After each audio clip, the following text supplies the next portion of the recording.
Buckeye Nation, what's poppin'? Crazy Dog coming at you once again on the Buckin' Crazy YouTube channel with my 2026 Ohio State Buckeyes Spring Game recap. Now, right off the bat, I gotta come out and apologize for getting this video out so damn late. Simply, all I can say is I had a pretty busy day. Had some errands to run, and of course, I was streaming the Cavaliers game today, so that's why I'm going to come right out and also say that I unfortunately wasn't able to watch this game live, like a lot of you probably did, right? But I will say I did keep track of the game on Twitter, so it's not like I'm completely in the dark, right? So, yeah, in this video, I'm going to give my thoughts on what I saw and heard from the game on Twitter. So, yeah, not really much to talk about in this one. Now, I decided to do this video like I would do a normal post-game recap video during the regular season. So I'm mainly just going to give my post-game observations. No MVP, of course. But if I did, I think it would be Chris Henry Jr. Yeah. So with that being said, let's dive right in to my post-game observations. Number one, Chris Henry Jr. is next up.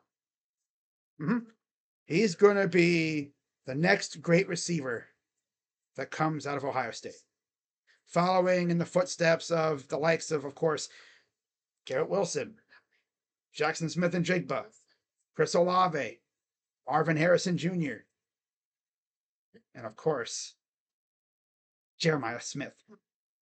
Of course. Yeah. Now we'll see why Ryan Day fought so damn hard to keep Chris Henry Jr. committed after Brian Hartline shocked everybody and took the South Florida job. I still remember when that happened. Man, Buckeye Twitter was in shambles when that news came out that Brian Hartline was leaving. Of course, the haters were so sure that Ohio State's going to fall off a cliff, right, in terms of recruiting. Well, based off of what I've seen, it seems like as of this moment, Cortez Hankton has things under control. We'll see how it goes, right? I mean, if Hartline was really that guy, you thought everyone would have dipped, right? The only one that left was that wide receiver that flipped to USC. Everyone else stayed, right? Jaquaden Guilford stayed, right? Yeah, all the other top-notch receivers that we recruited all stayed.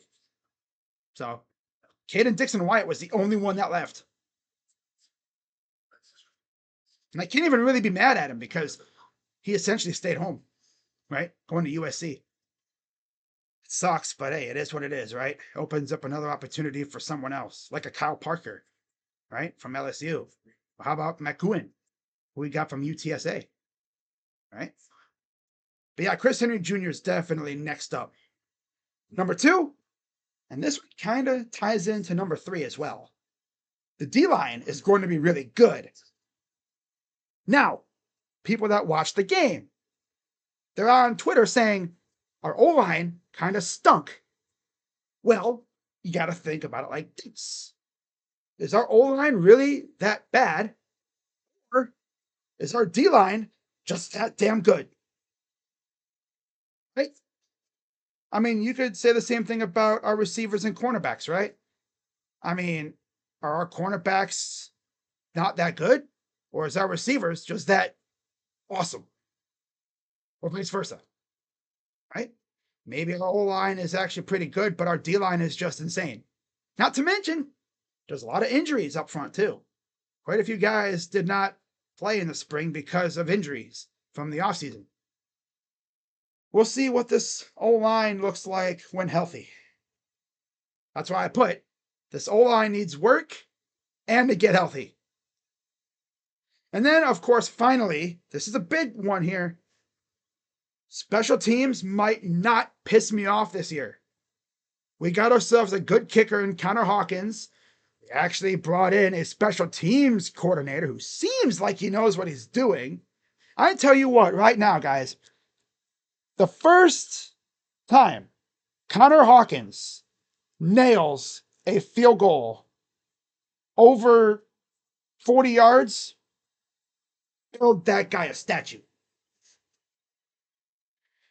It would be so refreshing to have a kicker nail a 45 plus yard field goal. It would be, it would fill me with joy to have that happen, right? But yeah, that's pretty much all I got for that, right? Not much to say. Again, I unfortunately was unable to watch the game live due to the Cavaliers playoff game, but based off of what I saw on Twitter, this is what I came up with, right? So, again, we'll see how things look through the summer, and I cannot wait until we get things rolling for real. See these guys going up against another team, right? Of course, that Texas game looms large this season, and I cannot wait for that one. But of course, before we face them, I'm going to actually take a look at our schedule here just so I know exactly what we're going up against week 1. But I'm pretty sure it's Ball State, isn't it? So, yeah. We get ourselves a little, I guess, punching bag to start it off. Yep, Ball State at home. And then after Texas, we got Kent State. So, if you're a third or fourth string player at Ohio State, you're going to get quite a lot of playing time in those 2 games against the MAC teams, Ball State and Kent State. You're going to play a lot. Because let's just be real, those 2 games are probably going to be over by halftime, especially the Kent State game. Right? I mean, come on. Jeremiah might break 300 yards receiving in the Kent State game alone. Man. I saw a video a few days ago of a Ball State corner in the gym getting ready for Jeremiah Smith. I'm like, boy, you're going to be in for a rough day when that happens. No, I mean, you could be in the gym from now until the Friday before the game. Yeah, good luck against Jeremiah. That's all I'm going to say. Right? But that's pretty much all I have for that. Nice and short video. Again, if I had to give an MVP, it'd be Chris Henry Jr. But yeah, overall, not much else to say. So now we wait and see what the recruiting ramifications are. Right? Do we get any more booms from this weekend? Of course, Jimmy Callis just recently committed. And yeah, we'll see what else pops off. So no, in years past, I would have been talking about getting ready for the spring transfer portal, but that's no longer around. So, yeah, tough. But with that being said, that's going to wrap it up for this video. As always, I'm Crazy Dog coming at you on the Buckin' Crazy YouTube channel. Let's go, Bucks. And, man, the season's almost here, believe it or not. It's April. Before I know it, it'll be August. And then September. Whew, can't wait. But yeah, that's going to wrap it up. I'm Crazy Dog coming at you on the Buckin' Crazy YouTube channel. Let's go Buckeyes. OH. I'm out. Bye-bye.